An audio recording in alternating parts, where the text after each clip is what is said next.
Hey everybody, we're in the woods today, which, as you may know, can only mean one thing. I've got something serious on my mind today that I wanted to get off my chest and talk to you all about. And so, yeah, basically, here's the sitch.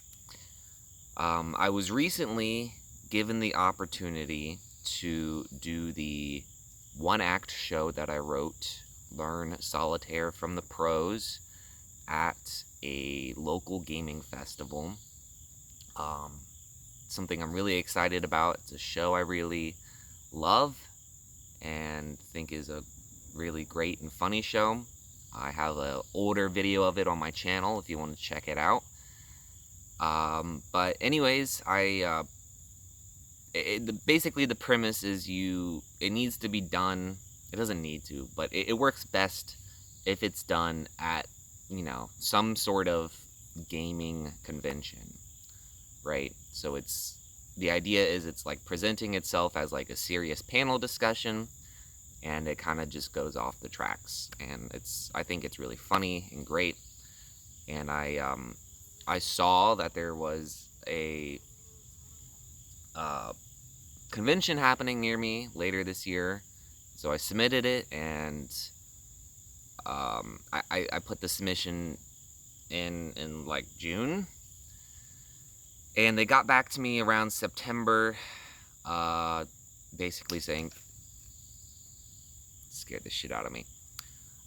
They got back to me in September, basically saying, yeah, we think this would be a great addition to our convention. We would love to have you. And the convention is in the first week in October.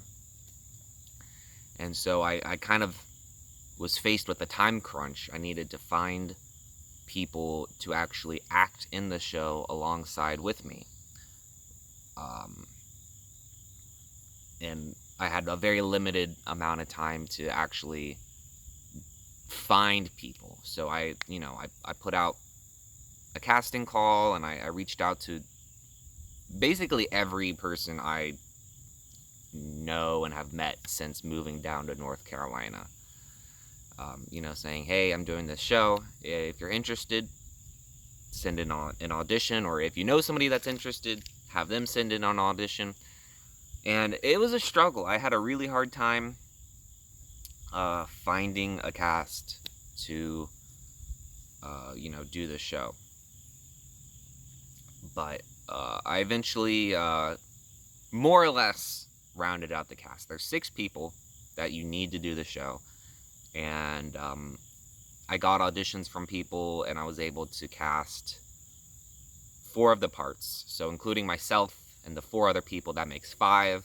And then the 6th person, I was just gonna kind of figure it out. That the character is really there. It's not their only function, but their most important function that this character does is they operate the PowerPoint presentation. That the presentation is, the panel presentation is on, and they don't have any speaking lines. So, I needed to get a list of names to the event organizer, and I was basically like, all right, including myself, I've got 5 people. The 6th person, I can kind of fudge it. I'll just pull, some Joe Schmo off the street the day of, or I can maybe, kind of just fudge it and write the character off and figure out a different way to have their functions in the show be moved over to other characters. Because, it's show business. You got to be flexible. You got to work with what you have and roll with the punches. But I was really excited. I had a cast. I've got people lined up. So there's me, and there was 4 other people. We'll call them A, B, C, and D. Well, okay. No, that seems really dehumanizing. I'll call them Anthony, Banthony, Canthony, and Danthony. Those are the 4 people. Not their real names. I'm just kind of using that for the sake of the story. So the show is ready to, at least get their information to the event organizer and begin kind of like scheduling a few times for us to meet and rehearse and get together and go over the script. And I was getting ready to kind of get their information to the event organizer. I was reaching out to people being like, hey, I need your phone number for this. The event organizer needs, this information, that information, whatever. I'm doing that the other night, and I get a text from Banthony's phone. And it's, it's basically like, hey, can you call me when you have a chance? And I'm like, all right, sure. So I call Banthony a little bit after that, and not Banthony picks up. It's somebody else. They're like, hey, I'm Banthony's, I'm their sibling, right? And, Banthony's in jail right now with a DUI. And I'm like, oh, God. All right, well, what does that mean for me? That was my first thought. And they're like, yeah, Banthony's in jail with a DUI. Nobody was hurt, but, they did cause some property damage as well. We really don't know what the timeline is going to look like for them getting out of jail for this. We don't even have money to post bail right now, so we're just kind of figuring out our options. But they mentioned that this was a thing going on in their lives, and that I should reach out and just give you a heads up that they're not going to be able to do the show probably. And this show's like 3 weeks away from like me recording this, so I don't have a lot of time. And I'm like, well, are you sure they're, I'm not going to post their bail, but are you sure you guys can't, like, scrape up enough money to get this done? Or this is kind of a big deal to me. And they're like, no, I'm sorry. It's just not going to happen. It's not, it's not in the cards for them right now. And I'm like, all right, okay, whatever. I can maybe fudge it with the event organizer a little bit more. I'm like, I'm already kind of like leaving a blank slot for a person that's to be determined. Maybe I can squeak by and be like, yeah, I'm still looking for 2 more people. It's not a huge deal. I'll get them to you as soon as possible, right?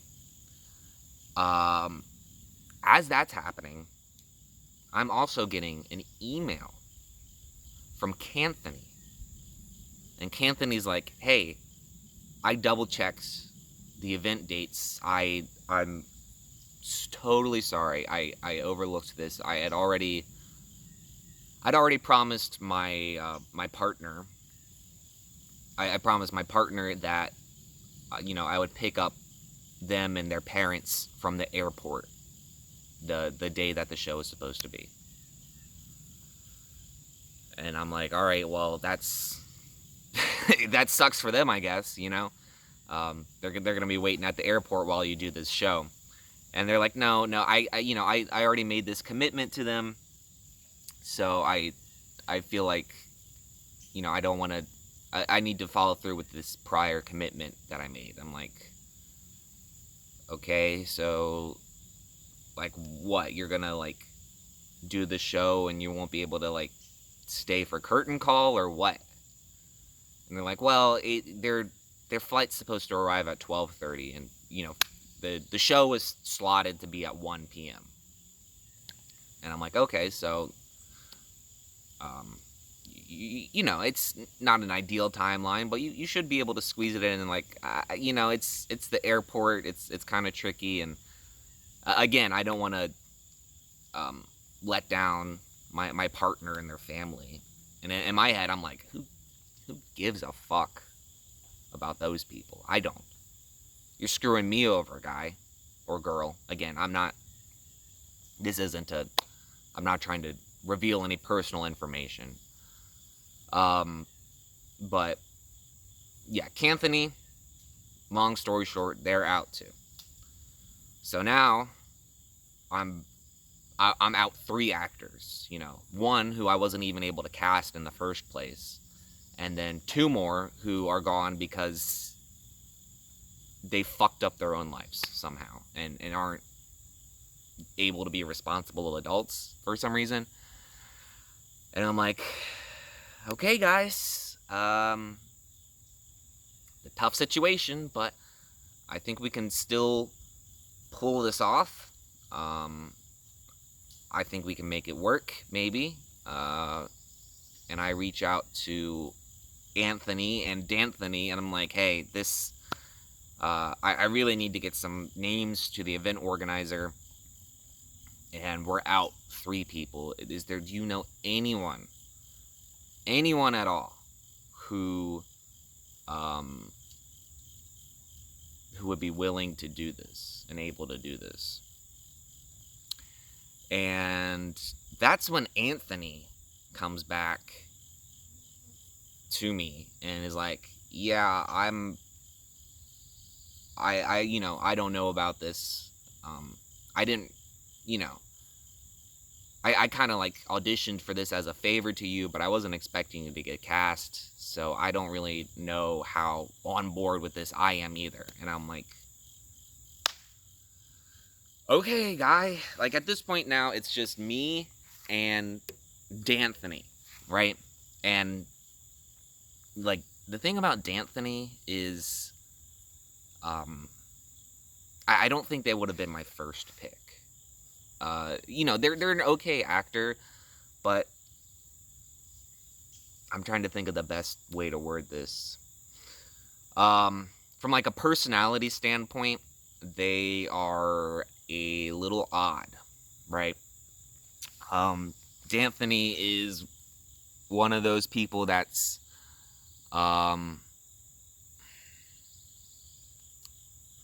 they have like a special interest. Their special interest is Has-Been Hotel, the animated cartoon, the TV show on Amazon. And it's, if you have your interests, your hobbies, fine, whatever. But they are a little annoying about it, to be frank. And they kind of, they're one of those people that finds a way to like shoehorn their interest into any conversation that's happening. So, it's just me and D'Anthony, and I don't know if I'll be able to even stand working with D'Anthony. And yeah, this was just my vent, because it's disappointing. I'm a little upset and disappointed. Heartbroken even, I had the opportunity to make art and, put something out there that I think people would really enjoy and has some great entertainment, a lot of merit as, something that's enjoyable and entertaining for people to watch. And I did everything in my power to, have it made and get it out there. And despite my best efforts, it's all slipping through my fingers. It's kind of going by the wayside. And I expect by the time this video is live, it'll already be too late. But I'm going to have to, email the event organizer and have a tough conversation and be like, yeah, I'm sorry, man. I couldn't get the people to make it happen. And then I look like an asshole to this person because, they slotted my show into the event, and then I'm pulling out like, it's less than 3 weeks away, and I'm pulling out. So I feel like a real asshole about that. I feel frustrated that I wasn't able to draw in enough people to see the same vision that I saw. And, you know, I'm saddened that the people at this event are going to miss out on really what I think is a great show. A really great and funny show. So, yeah, that's it for the video. I just kind of wanted to vent and get that off my chest. If you feel like, you know, giving my solitaire show a watch, there will be a link somewhere. And thanks for tuning in today. Comment down below, who do you think is worse? Anthony, Banthony, Canthony, or Danthony? Thanks for tuning in, and I'll see you guys in the next video. Peace.